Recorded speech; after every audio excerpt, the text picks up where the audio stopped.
Guess not all of Vesemir's teachings have receded into oblivion. A witcher can forget to eat, to drink, to breathe even. But a witcher never ever forgets to care for his blade. Yeah, I used to repeat that incessantly. Never tired of doing it either. What creature was it? Huh? Creature? One that gave you the scar over your left eye. It's new. I don't remember it. Souvenir from the cockatrice of Spalla. Another addition to the collection. Nothing special. Yours is healed beautifully, though. Avallac'h. He prepared some special ointments for me. But that was before the curse gripped him. Wonder where he is now. We lifted the curse. He's at Kaer Morhen, waiting for you. Are you serious? You must be.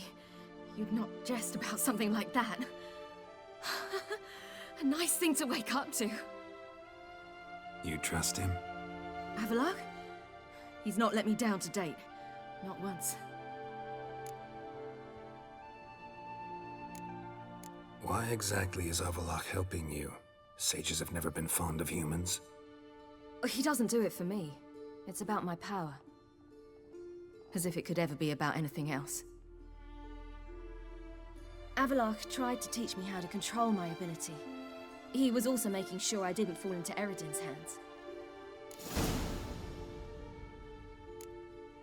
What's Eredin after? What's he want from you? What everyone wants. Control of my powers. His homeworld faces annihilation. Eredin's decided to invade ours. Brilliant, wouldn't you say? Can't achieve much on his own, so he needs to bring an army. Except his navigators can't possibly move him and thousands of NL between planes. Their abilities won't allow it. Whereas yours will. Exactly. And if I die in the process, well, that's a necessary sacrifice. How'd you ever start traveling with Avallac'h?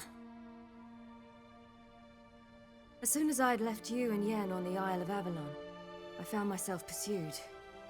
Eredin and his Red Riders were on my heels.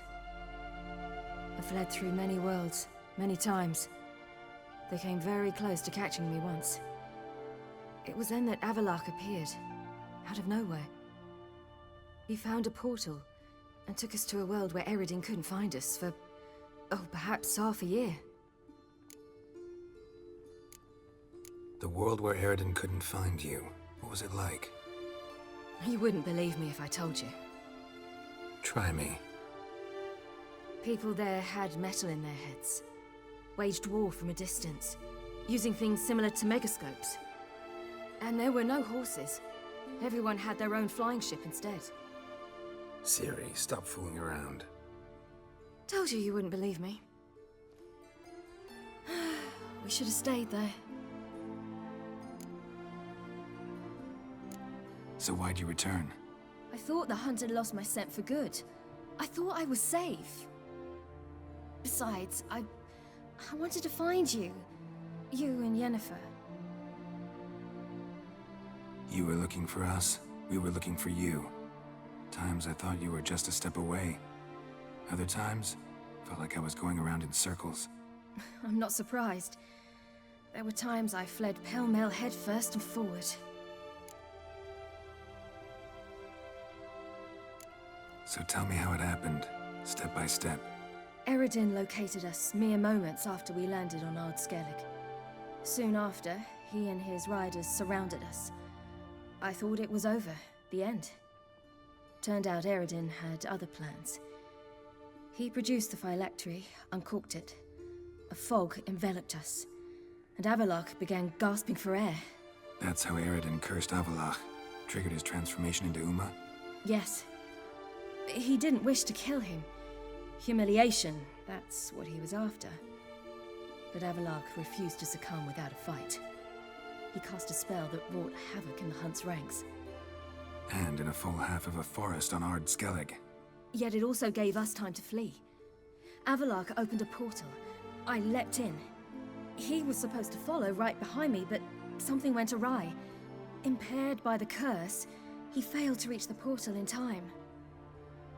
We had agreed that if anything went wrong and we were separated, we would meet at his hideout in Velen. But you failed to meet there. Yes, we failed to. Once through the portal, instead of at Avalok's hideout, I landed right in the middle of Crookback Bog. I barely escaped the crones. And then there was the Baron. You know, he took me hunting. I killed a wild boar with my sword. I heard. A coincidence, really. I had no desire to hunt that day, but it felt wrong to refuse. I'd taken nothing remotely resembling a hunting weapon. I simply hadn't intended to hunt. I was wandering through the forest, breathing deep the air. And then I heard a strange sound. Unsettling. Boar attacked you? Mm-hmm. Big as a bison, and lumbering straight at me. And all I had was my sword. Had to manage. Did just fine, judging by how the Baron's men remember it. Simple soldiers, the whole lot. But we got along splendidly. A shame I had to leave. Flee. But I didn't want to bring the wild hunt down on them. Apart from which, I knew by then the curse was progressing. So instead of looking for Avalok, I decided to find you and Yen. So how'd you even meet a man like Whoreson Jr.? You and Yennefer were nowhere to be found, and I needed someone who could fix the phylactery. No ordinary craftsman would do. I needed a mage, one with extraordinary powers. Dandelion took it upon himself to help me. It was as if his honor depended on it. He arranged a meeting with a mage, but it proved a trap set by the temple guard. Failed to mention that. Probably didn't want to worry you. Later, we learned the guard did that sort of thing regularly, in the hope of nabbing anyone who collaborated with mages. We needed to find another way. That was clear. Then Dandelion said he knew a man who owned a piece of Novigrad, as he put it, could do more than others. He was certain to know someone who could fix the phylactery. Whoreson Jr. Mm-hmm. I suspected it might not be the best idea, but I was desperate. I had no choice. You suspected right. Whoreson was not the ideal partner in crime. Damned simpleton got it in his head that we cheated him and kidnapped Dudu. Who you promptly freed only to have to flee to Temple Isle. Great idea. We hadn't planned it. Had no time to consider. We just bolted. I didn't even realize the guardsmen were driving me into a trap. Suddenly there I was, and I knew I had to disappear. At once. And that's when you landed back in Skellige. The shore of Hindisfjall. The first pleasant place that came to mind. Hjalmar and I used to swim there. Wait, so you actually wound up there by accident? I thought you and Avalok had arranged something. No, he simply sensed me use my power. Just as Eredin can sense where I am, where I travel. In fact, Eredin arrived soon after I did. His ride is in tow. Once again, things happened quickly. Lofoten, the hunt's attack, my flight. And then, dreams. Just dreams. What did you dream? I've had nothing but nightmares lately. Pretty horrible. Likewise, for the most part. In one, a monster grown from a stillborn child chased you. Ugh, that was horrible. Had a few nice dreams. For example, in one we sat around a fire, drinking good wine, and all around people danced and laughed. I like that one a lot better. Me too. But these dreams, and the others, ended in some tower. No matter what I dream, in the end, I would enter a tower. Recognize it? Know where it might be? Not sure. I don't think so, but there was something familiar about it. And something terrifying. The tower was stark and dead. But at the same time, I felt I had to enter it. Did you? No. Dreams all ended with me searching for the entrance. And the last time, instead of the tower, I saw your grizzled face. If not for the scar over your eye, I'd have thought I was still dreaming. I was afraid you were dead. Found some dwarves here. Said they'd try to wake you, but you were cold as ice and you weren't breathing. And yet you came in. Who listens to dwarves these days? Speaking of which, they're probably getting antsy. We should go. Got a boat on the beach. Once we land, we'll head for Kaer Morhen, on horseback. Right.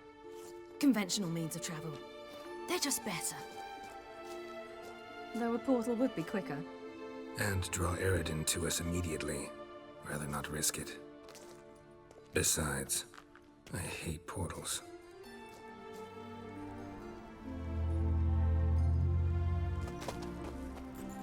Damn. Listen, we gotta think of a way to...